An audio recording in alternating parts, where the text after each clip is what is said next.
passo a apresentar meu voto em separado, senhor presidente, que tem cerca de 230 páginas e, obviamente, não farei a leitura integral, apenas de um sucinto do voto. Inicialmente, cabe destacar que a saúde pública é matéria sujeita a um intricado modelo de repartição de competências delineado na Constituição Federal e também na legislação infraconstitucional. Nesse modelo, os entes federados compartilham determinadas corresponsabilidades, desfrutando, não obstante, de autonomia para atuar nas respectivas esferas de competência. Por esse motivo, é necessário sublinhar, em caráter preliminar, que o Brasil, como República Federativa, atribui a cada ente da Federação um arcabouço de competências e responsabilidades nos termos dos artigos 1º e 18 da Magna Carta, de modo a constituir uma impropriedade jurídica buscar atribuir a um único e determinado agente político, seja ele o presidente da República, um ministro de Estado, um governador ou um prefeito, a inteira responsabilidade pelos erros e acertos adotados na formulação e implementação das políticas públicas de saúde de todo o país, o que abrange, muito especialmente, uma pandemia como a do novo coronavírus. Esse foi o primeiro grande equívoco visto nesta comissão. Negar a existência de um sistema único de saúde descentralizado e com direção única em cada esfera de governo. Ou seja, em todos os estados, no Distrito Federal e nos municípios, há um núcleo específico de saúde pública com gestão própria e que integra o todo. Esta CPI, por ignorância ou má-fé, vendeu ao país informações que passam a impressão de que o governo federal é o único responsável pela condução do serviço de saúde, negando a descentralização, a existência de uma rede regionalizada e hierarquizada, como determina a Constituição. Mas isso certamente não passou ao largo da visão da nação, pois cada brasileiro sabe como a saúde funciona em sua própria cidade. Inclusive como funcionou e está funcionando durante esta pandemia, sabendo identificar o que seja uma unidade de saúde do governo federal, estadual, distrital ou municipal. Todo cidadão brasileiro sabe que não passa de expediente político e bem rasteiro atribuir ao presidente da República a responsabilidade por todo o serviço de saúde nacional. Pior ainda é quando se busca atribuir ao presidente da República o crime de causar a pandemia. Como visto para o relator, não foi o vírus, seja qual for sua origem, mas o presidente da República, o causador da pandemia, seguindo a tipificação penal que foi apresentada para ficar apenas em um dos muitos absurdos e atecnias jurídicas. Estabelecendo essas premissas fundamentais que passo a enfocar adiante as medidas de enfrentamento à pandemia. Medidas preventivas e preparatórias no enfrentamento da pandemia. Nesse primeiro tópico, que trata das medidas preventivas e preparatórias do governo federal no enfrentamento da pandemia da Covid-19, é preciso destacar que o governo federal pretendeu, logo no começo, liderar um plano nacional de enfrentamento da crise sanitária, conforme previu a Lei Federal 13.979, de 6 de fevereiro de 2020. Citada lei estabelecia conceitos e protocolos relativos a isolamento, quarentena, tratamento, uso de medidas não farmacológicas, estudo e investigação epidemiológica, restrições excepcionais e temporárias de circulação por rodovias, portos e aeroportos, etc. No artigo 6º-B, estavam previstas medidas coordenadas entre o Ministério da Saúde e todos os gestores locais, as quais todo o país sabe, foram objeto de contestação perante o Supremo Tribunal Federal. Na decisão do STF sobre a DPF 672, foi assegurado aos governos estaduais, distrital e municipais, no exercício de suas atribuições e no âmbito de seus territórios, competência plena para a adoção ou manutenção de medidas restritivas durante a pandemia da Covid-19, tais como a imposição de distanciamento social, suspensão de atividades de ensino, restrições de comércio, atividades culturais, circulação de pessoas, entre outras. Como o sentido e abrangência dessa decisão do Supremo costuma ser negado, passo a ler trecho do acórdão produzido na DPF 672, plenário do Supremo Tribunal Federal, no qual se verifica que a Corte também se referiu à descentralização político-administrativa dos serviços de saúde. Leio o trecho da decisão. Em relação à saúde e assistência pública, a Constituição Federal consagra a existência de competência administrativa comum entre União, Estados, Distrito Federal e municípios. Artigo 23, inciso 2 e 9 da Constituição, bem como prevê competência concorrente entre União, Estados e Distrito Federal para legislar sobre proteção e defesa da saúde. Artigo 24, inciso 12 da Constituição. Permitindo aos municípios suplementar a legislação federal e a estadual no que couber, desde que haja interesse local. Artigo 30, inciso 2 da Carta.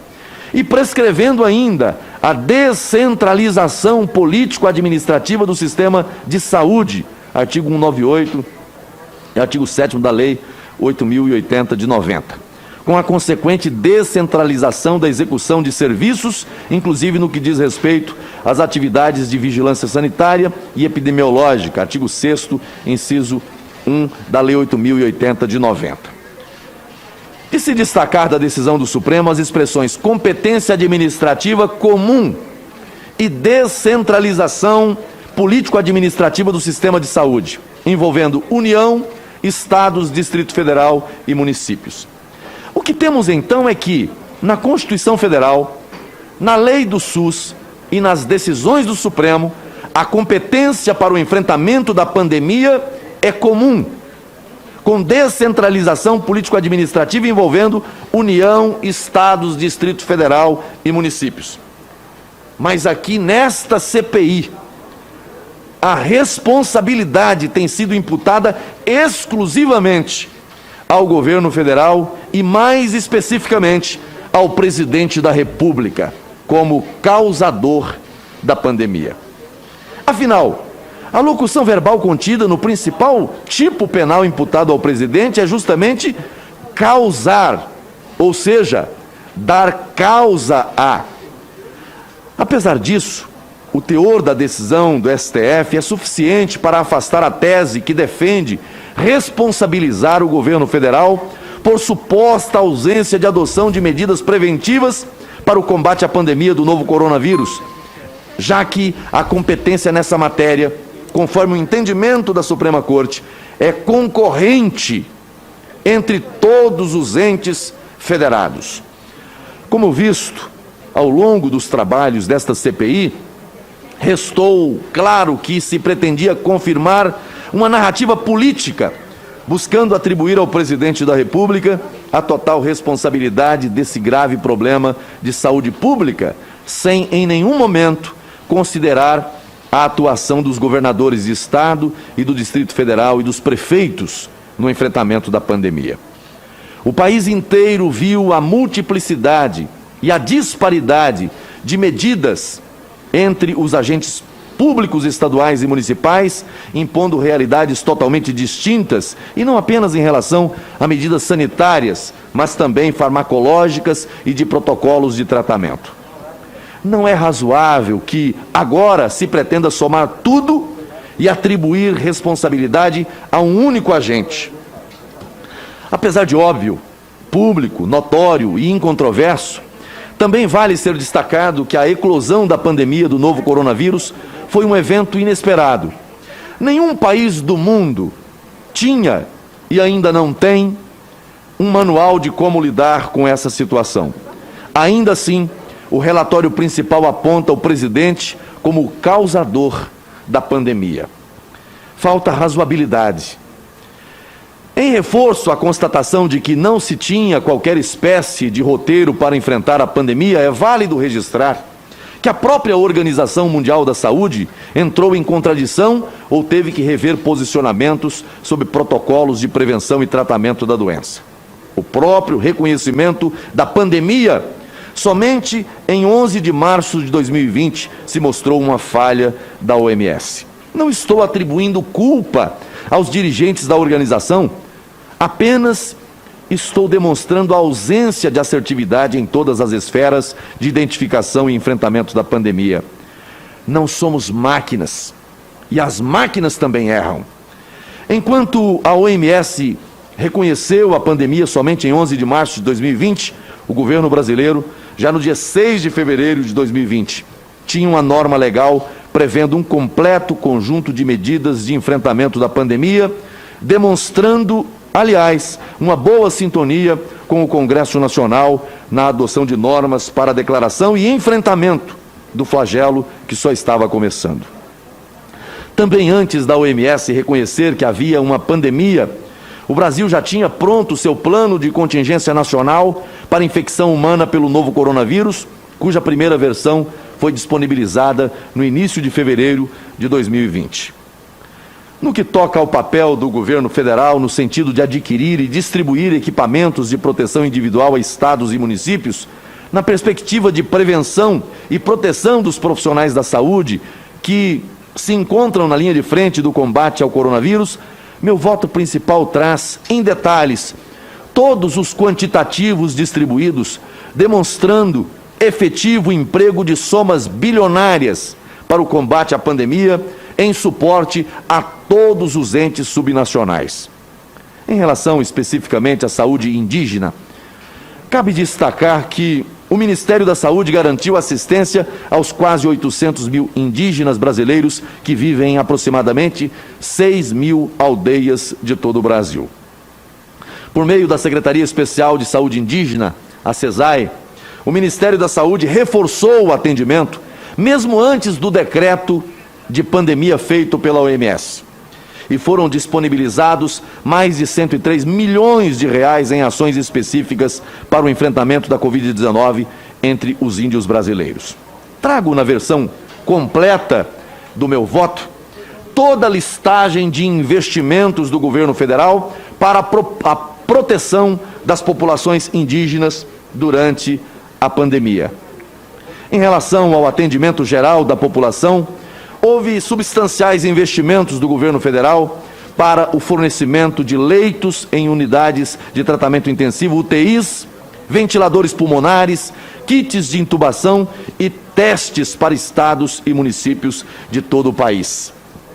Em relação a leitos de UTIs, somente em 2020 foram publicadas 19.517 habilitações e em 2021, mais 23.907 habilitações, com valor total custeado pelo governo federal de leitos de UTIs, no montante de 10 bilhões e 950 milhões de reais. Isso sem considerar que nos últimos 15 anos nós tivemos uma redução do número de leitos de UTIs Brasil afora. Leitos de suporte ventilatório pulmonar, 1.918 habilitações em 2020, 4.305 autorizações em 2021, 379 milhões e 300 mil reais investidos pelo governo federal. Ventiladores pulmonares, 17.888, sendo 10.109 ventiladores de UTI e 7.779 ventiladores de transporte, sendo que do total combinado, 8.912 foram destinados pelo governo federal a estados e a municípios, e aos municípios 8.976. Testes de Covid-19 foram adquiridos 40.504.836, a um valor total de 1.360.721.959 reais distribuídos aos estados e municípios. A lista é enorme e trago o detalhamento de todas as ações, investimentos. 15 segundos. Está no voto em separado, protocolado nesta comissão. No que tange a repasses fundo a fundo para apoio do governo federal a estados e municípios, exclusivamente em relação à Covid-19... Acrescento mais 5 minutos para a conclusão de Vossa Excelência. Em 2020 foram repassados 32 bilhões de reais aos estados e municípios. Em 2021, mais 5 bilhões de reais. Isso apenas especificamente para a Covid-19, sem falar nos outros bilhões de reais que foram repassados aos municípios, estados e municípios, e que também deram suporte ao enfrentamento da pandemia. A despeito de o Supremo Tribunal Federal ter decidido não assegurar ao governo federal a autoridade de, no enfrentamento da pandemia, tomar decisões que vinculassem estados e municípios e de ter dado plena autonomia aos entes subnacionais, a União destinou recursos para todo o país, tanto para fortalecimento do caixa desses entes, como também para viabilizar recursos financeiros para o combate ao coronavírus. Além disso, o governo federal socorreu diretamente os mais afetados pela pandemia, tanto pessoas físicas que se encontravam desamparadas ou sem emprego, especialmente diante de políticas de lockdown, implementadas sem considerar o aspecto econômico, além da razoabilidade, adequação e extensão da medida, como também promoveu medidas de liquidez financeira para empresas, sem contar os atos normativos editados pela União e os milhões de insumos repassados aos demais entes da Federação como forma de viabilizar medidas preventivas quanto à propagação da Covid-19. Conclui-se até aqui, portanto, que o governo federal adotou todas as medidas de sua competência e responsabilidade, não podendo ser acusado de omissão no combate à pandemia. E quanto às medidas de ponta no enfrentamento da doença, previstas, preventivas ou curativas, a responsabilidade recai sobre estados, Distrito Federal e municípios, entes subnacionais autônomos, para a adoção de políticas de saúde dentro de suas próprias competências, o que ocorreu sem qualquer ingerência do governo federal, mesmo quanto às medidas não farmacológicas. Não tendo havido o exame minucioso, se possível fosse fazê-lo, da conduta específica e objetiva de cada gestor local, é totalmente fora de razoabilidade se buscar impingir a esmo a responsabilidade por eventuais falhas a uma única figura, o presidente da República, ou mesmo aos agentes federais que não detinham o poder de fazer ou deixar de fazer, isto é, de gerir as políticas de saúde em cada um dos 26 estados, do Distrito Federal e dos 5.570 municípios. Fica ainda mais fora de qualquer razoabilidade quando a pretensão desta CPI é a atribuição da responsabilidade pelas mortes em decorrência da pandemia da Covid-19, o que chega a ser um despautério diante das mais comezinhas regras de responsabilização criminal. Feitas estas considerações gerais, que são suficientes para demonstrar o cumprimento do dever constitucional e legal da União no enfrentamento da pandemia, o mínimo que se poderia ter havido, tivesse o grupo majoritário da CPI se interessado por investigação verdadeira, com o devido rigor técnico, seria a produção de prova pericial, a partir de casos singulares, quiçá alcançando alguma evidência específica, ou seja, somente a produção de dados concretos dentro de parâmetros científicos poderia se permitir chegar a uma eventual declaração de erro nesta ou naquela prescrição. Nada disso há no conjunto apurado por esta CPI. Senhor presidente, o meu voto ainda, mesmo no sucinto, tem ainda algumas páginas, mas como o tempo foi limitado nos 15 minutos com tolerância de mais 5, eu quero apenas lamentar que não possa apresentar aqui o conjunto dos argumentos nesse sucinto, mas não vou aqui ser indelicado com os colegas senadores e na discussão apresentarei a sequência do meu voto. Agradeço, Vossa Excelência.